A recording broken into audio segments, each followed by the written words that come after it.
Existiu de fato o Conde Drácula e seu terrível castelo? Ou seria apenas uma lenda? O desejo de beber sangue pode mesmo existir? Te adianto que sim, e trata-se de um transtorno que é chamado pelos médicos de vampirismo clínico.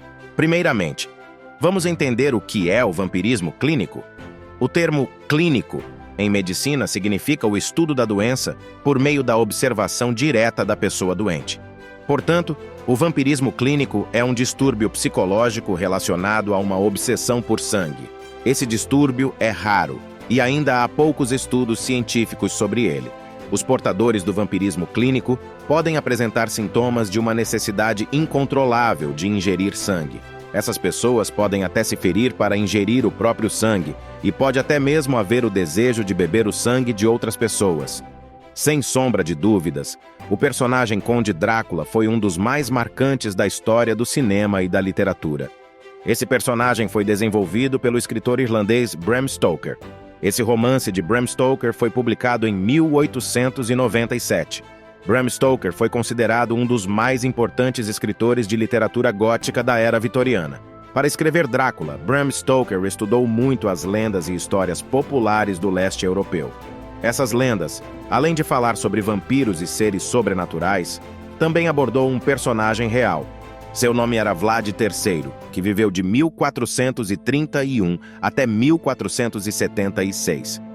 Vlad III é considerado um dos homens mais cruéis da história. O sobrenome de Vlad era Dracuela. Esse sobrenome era de origem romeno. Seu significado era algo próximo de o filho do dragão. Vlad tinha esse sobrenome por causa de seu pai. Seu nome era Vlad II. Vlad II participava de uma seita religiosa cuja o símbolo era o dragão. Por essa razão, Vlad III ficou conhecido como Vlad Dracul, o filho do dragão, ou simplesmente Drácula.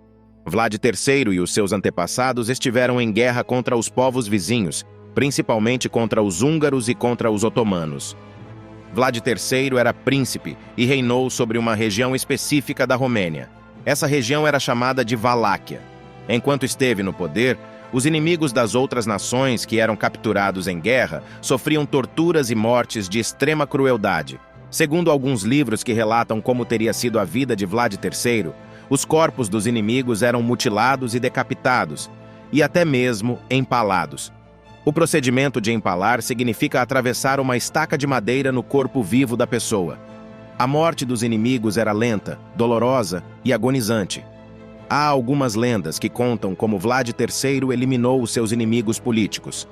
É relatado que o príncipe organizou um banquete para os outros nobres do território romeno, e no momento em que o príncipe o servia, seus soldados entraram no local, ataram os nobres, os virou de barriga para cima e os empalaram, lentamente. Há também uma outra lenda que diz que Vlad III, enquanto seus convidados eram mortos, bebia o sangue deles. Por causa de sua maldade, Vlad tornou-se temido e lendário. As gerações seguintes passaram a associar o príncipe Vlad a seres mitológicos e demoníacos.